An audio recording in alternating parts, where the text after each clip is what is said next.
Sir sir जो बालोतरा जिला है जहां पर पानी से लोग परेशान हैं, लंबे समय से वहां पर पानी भरा हुआ है और वहां की जो जनता है वो बहुत परेशान है, लेकिन उसके ऊपर सरकार की बातें खूब आ रही है, लेकिन काम कब शुरू होगा? देखिए, हम जिस जिले की बाड़मेर बालोतरा की चर्चा कर रहे हैं, इंद्र भगवान मेहरबान है। जब जब भारतीय जनता पार्टी की सरकार आती है और जब जब हमारे मुख्यमंत्री जी भरतपुर में कृष्ण भगवान की पूजा करके आते हैं, तब तब यहाँ पर बारिश इतनी होती है कि फिर से मुख्यमंत्री जी को पलट करके उनको इंद्र भगवान से प्रार्थना करनी पड़ती है कि आप इंद्र भगवान थोड़ा सा धीमा रुख करें ताकि यहाँ पर हमारी जनता थोड़ा आवागमन। ये देखो जो मोदी जी की कहेगा वो देशभक्त है, और जो मोदी जी को बुरा कहेगा वो गद्दार है, देश का गद्दार है। हम के डंके की चोट में कहते हैं मोदी जी है तो देश मुमकिन है। क्या कहते हैं? जय श्री राम। वो तो जय श्री राम। राम को भी मोदी जी लाए थे, कांग्रेस कब लाई है राम जी को? वरना राम मंदिर बन जाता नहीं कांग्रेस के टाइम पे। कह रहे तो मोदी जी की तारीफ नहीं करता तो देश का गद्दार है। ये भाई जो है ना अनबक लग रहा है मुझे। हाँ अनबक है। तुम्हारी पिछवाड़े में क्या की आग लग रही है? तुम कहो कांग्रेस मुर्दाबाद क्यों के दिखाओ? कांग्रेस मुर्दाबाद क्या हो गया? तुम कांग्रेस वाले भी नहीं हो, तुम चमचे बीजेपी मुर्दाबाद। हम क्यों बोले? मोदी ने तुम्हारे साथ क्या करा? मोदी ने क्या करा तुम्हारे साथ बताओ? 15 लाख नहीं मिला अभी। तुम्हें 15 लाख मिल गए? मुझे 15 लाख जब मिलेगा तब मोदी जी की तारीफ करूंगा। ये वही लोग है 80 करोड़ 180 करोड़ राशन दे रहा है मोदी जी।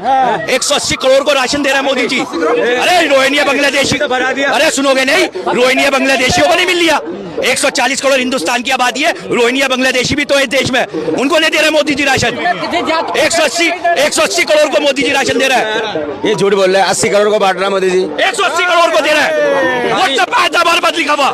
व्हाट्सएप पे आया था 180 करोड़ को दे रहा है। हाँ व्हाट्सएप पे आया था हमारे पास लिखा हुआ। सुने कि मोदिया के माँ के गाड़ी दिया है। कौन दिया है गाली? भाजपा की तो गाड़ी दिया है, वही उसका ये नारा लगाने के लिए इसी झंडा से मारेंगे उसका। अच्छा हाँ, कौन बताया है कि भाजपा गाली दिया है मोदी की माँ को? यही सुने कि बोला कि मोदिया के माँ के गाड़ी दिया है। गाली दिया है? मोदी के माँ के गाड़ी दिया है। अच्छा उसके भी आए। कौन दिया है गाली? भाजपा। भाजपा दिया है। 1978 या कोई था। हाँ, गुजरात की तो बाद में आते हैं। दिल्ली यूनिवर्सिटी का मैं जानती हूँ, मैं दिल्ली यूनिवर्सिटी की पढ़ी हूँ। उसी जमाने में मैं भी स्टूडेंट थी। मैं 1979 में मैंने ग्रेजुएट किया, ये 78 की बात है। उस जमाने में कोई कंप्यूटराइज्ड डिग्री नहीं होती थी, और जो सबूत दिया गया था प्रेस कॉन्फ्रेंस में, जहां तक मुझे याद है, वो कंप्यूटराइज्ड डिग्री था। तो और कंप्यूटराइज्ड मार्कशीट थी, सब हाथ से लिखा जाता था उस जमाने में। तो ये अपने आप में एक बहुत सीरियस मामला है। क्या मिस्टेक्स बताई गई थी ना? मिस्टेक्स वो सब ग्रामेटिकली भी था, लेकिन वो दिल्ली यूनिवर्सिटी की जो डिग्री थी वो तो कंप्यूटराइज थी नहीं उस जमाने में। तो कहाँ से आपने कंप्यूटराइज डिग्री दिखाई? और गुजरात वाला तो एंटायर पॉलिटिकल साइंस में तो कोई सब्जेक्ट ही नहीं है ऐसा गुजरात यूनिवर्सिटी में, तो आपने कैसे उसमें MA का क्लेम किया? तो इन चीजों से बहुत मतलब दुख होता है। अनफॉर्चुनेट बात है कि हमारे प्राइम मिनिस्टर जो हमारे देश के लीडर है, तो उनके बारे में जब इस तरह के सवाल चल रहे हैं तो उनको क्लियर कर देना चाहिए। एक छोटे से गरीब आदमी से तो आप तरह तरह के डॉक्यूमेंट मांग रहे हैं, 11 में से आप इतने दिखा दो, है ना? जिसके पास कुछ नहीं है उसका आप आधार कार्ड नहीं मानने को तैयार थे, उसका अब तो सुप्रीम कोर्ट ने थोड़ी रिलीफ दी है, लेकिन पहले तो आप मानने को तैयार नहीं, उसका लेबर कार्ड मानने को तैयार नहीं। मतलब हम नहीं मानेंगे जो आपके पास है। आप वो 10वीं का सर्टिफिकेट लाओ जो आपको बताता है बर्थ सर्टिफिकेट उसमें। तो इस तरह की चीज जो है कि आप और लोगों से क्या क्या मांग रहे हैं, गरीबों से जिनके बाढ़ में सब कुछ उड़ गया, जिनके पास खाने को भी नहीं है, और खुद जो प्राइम मिनिस्टर हैं वो अपनी डिग्री दिखाने के लिए तैयार नहीं है। तो बहुत दुख की बात। जिस तरह की भाषा का इस्तेमाल कर रहे हैं आपको लेकर, एक प्रधानमंत्री पद की गरिमा भी होती है, आप एक उम्र में भी आप बड़े हैं, ऐसे में उसको क्या कहेंगे आप? ये नामदार है, हम कामदार है। एक गरीब माँ का बच्चा जिंदगी भर गालियां सुन करके यहाँ आया है, और इसलिए मैं ऐसे लोगों के लिए एक शब्द नहीं कहूंगा, इतना ही कहूंगा वे नामदार है, हम कामदार है। अगर आप टी-शर्ट पहनकर यहाँ आएंगे, नारे लगा के आएंगे, नारे की लिख के आएंगे तो सदन नहीं चलेगा। अगर आप टी-शर्ट खोल के आए तो सदन चलेगा, अगर आप एकदम टी-शर्ट पहन के आएंगे तो सदन नहीं चलेगा। स्पष्ट है सदन की कार्रवाई। आप जाइए तो बात, आप जाइए। सदन की कार्रवाई आज 12 बजे तक के लिए ऐसे नहीं चलेगा। सदन मर्यादा से चलेगा, प्रतिष्ठा से चलेगा। कोई भी बड़ा नेता हो, चाहे कोई भी लीडर हो, भी सदन की मर्यादा परंपराओं का उल्लंघन करेगा। सदन की मर्यादा परंपरा उल्लंघन बनाना मेरी जिम्मेदारी है।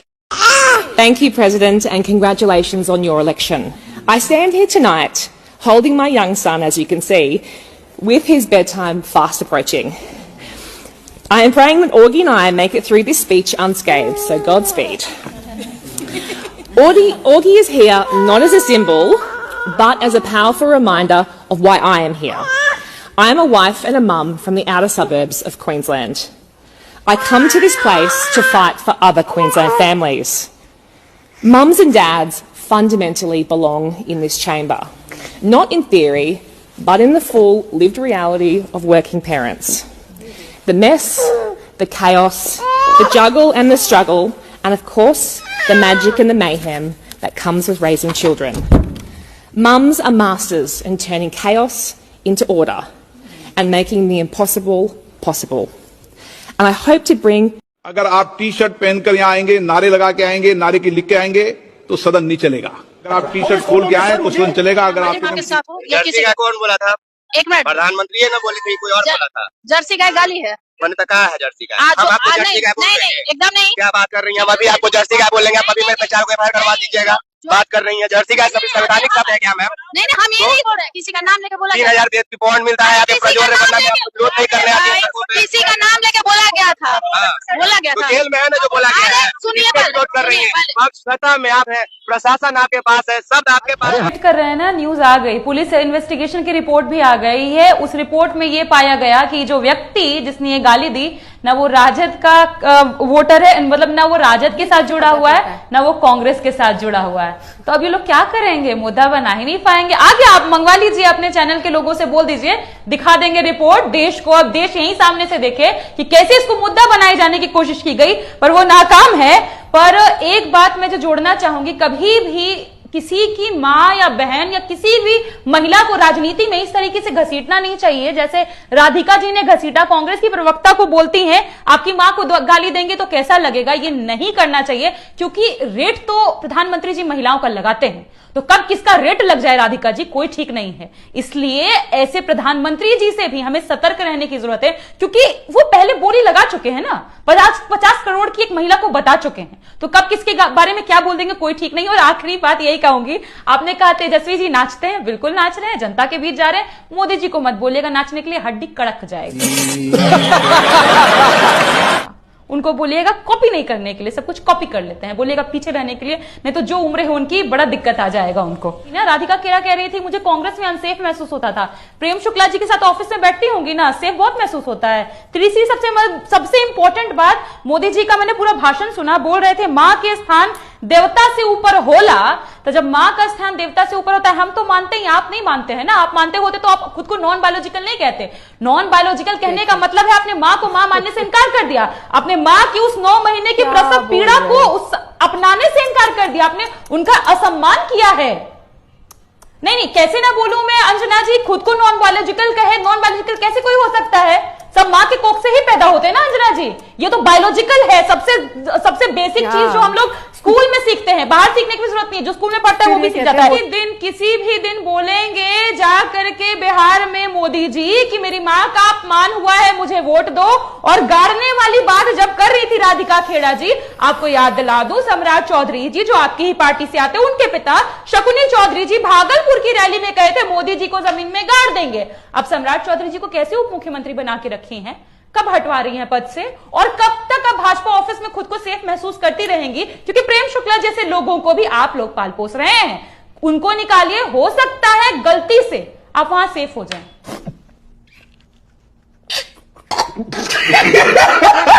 खत्म। और एमए की दोनों डिग्रियां सार्वजनिक करना चाहता हूं। आपको कोई फॉर्मल ट्रेनिंग तो नहीं है ह्यूमन रिसोर्स मैनेजमेंट की? मैंने कॉलेज वाले देखा नहीं है। नहीं, मतलब जैसे मैनेजमेंट ट्रेनिंग है वो, you didn't go into all that. कितना पढ़े आप? वैसे तो मैंने 17 साल की आयु में घर छोड़ दिया, स्कूली शिक्षा के बाद मैं निकल गया। तब से लेकर आज तक मैं भटक रहा हूँ नई चीजें पाने के लिए। सिर्फ स्कूल तक पढ़े, मतलब प्राइमरी स्कूल तक, हाई स्कूल तक। आप सबके सामने प्रधानमंत्री जी की बीए की और एमए की दोनों डिग्रियां सार्वजनिक करना चाहता हूं। ये सब दोगलापन है, मैं तेरा दोगलापन उतारता हूँ। मेरी कोई पढ़ाई वढ़ाई नहीं हुई है दोस्तों, आपको शायद आश्चर्य होगा जान करके। तो मेरी शिक्षा ही नहीं हुई।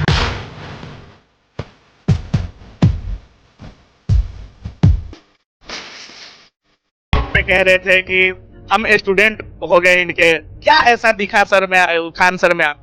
हमारा बहुत दिन से मेरा मानना था कि हमको बहुत कुछ पता है।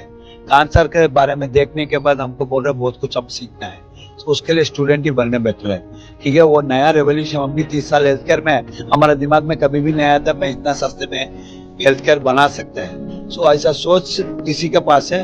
हम अच्छा टीचर के पहला हम अच्छा स्टूडेंट भी बन रहे हैं। सो उसके लिए अच्छा की and I am proud to be a student of Khan sir. ऐसा शिक्षक के लिए हम स्टूडेंट बनने में दर बदलाव की ओर है। नहीं बदलेगा सर बिहार। नहीं, बिहार नहीं, मतलब सरकार बदलाव नहीं बदलेगा। क्यों नहीं बदलेगा? हम लोग बदल ही नहीं पाएंगे। क्या है विकास में वो पुल बनिए गया, हवाई अड्डा पे चढ़िए लिए, फिर मोदी जी आएंगे। हालांकि हम बीजेपी समर्थित हैं, लेकिन बेगूसराय की बात में हम बेगूसराय वालों के साथ में हैं। हवाई अड्डा बनिए गया, चप्पल वाला चढ़ लेगा हवाई जहाज पे, कोई दिक्कत नहीं है। पुल पे यहाँ सामो का कूड़ा वाला सब चल लेगा, उसमें भी कोई दिक्कत नहीं है। सब कहाँ हवाई अड्डा बना है? हम सर बन गया सर, आप नहीं दिखा, आप हमारा वाला चश्मा पहन लीजिए, बीजेपी वाला चश्मा, आपको नजर आ जाएगा। पहनिएगा, दिखाते हैं। बीजेपी वाला चश्मा पहन? हाँ, अलग चश्मा है। कैसा होता है बीजेपी वाला? बेहतरीन चश्मा होता है सर। क्या खासियत है चश्मा में, बताइए। वो चश्मा में सिर्फ मोदी जी नजर आते हैं, बाकी कोई नहीं नजर आता। हमारे पास में है, पहनेंगे तो सबको शकल हमको मोदी जी के तरह दिखेगा। क्या करें, ऐसा हम लोग के साथ हो गया है। बेगूसराय को ठगने का काम किया गया है। ओवरऑल में माँ अपने लिए कभी कोई नई साड़ी तक खरीदती नहीं। ये तस्वीरें आप नरेंद्र मोदी की जो मां है हीराबा, उनकी देख सकते हैं। उनको ये जो साड़ी है जो पाकिस्तान के प्रधानमंत्री ने भेजी है तोहफे के तौर पर, वो उन तक पहुंच गई है। और उसके साथ ये तस्वीरें नरेंद्र मोदी की माताजी हीराबा की तस्वीरें।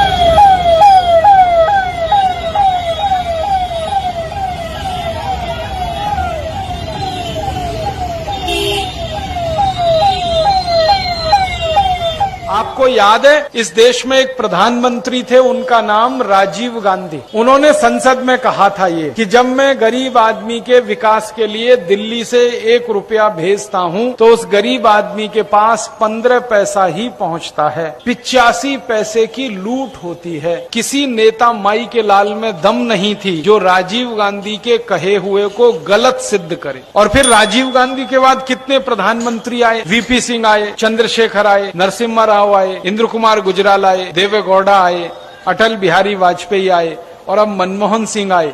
सब प्रधानमंत्रियों को ये सवाल पूछा गया कि राजीव गांधी की बात से आप सहमत हैं? तो सारे प्रधानमंत्री कहते हैं हाँ सहमत हैं। अभी के प्रधानमंत्री तो कहते हैं कि राजीव गांधी के समय 15 पैसा पहुंचता था, अब तो 2009 में 1 रुपए में 10 पैसा भी नहीं पहुंचता।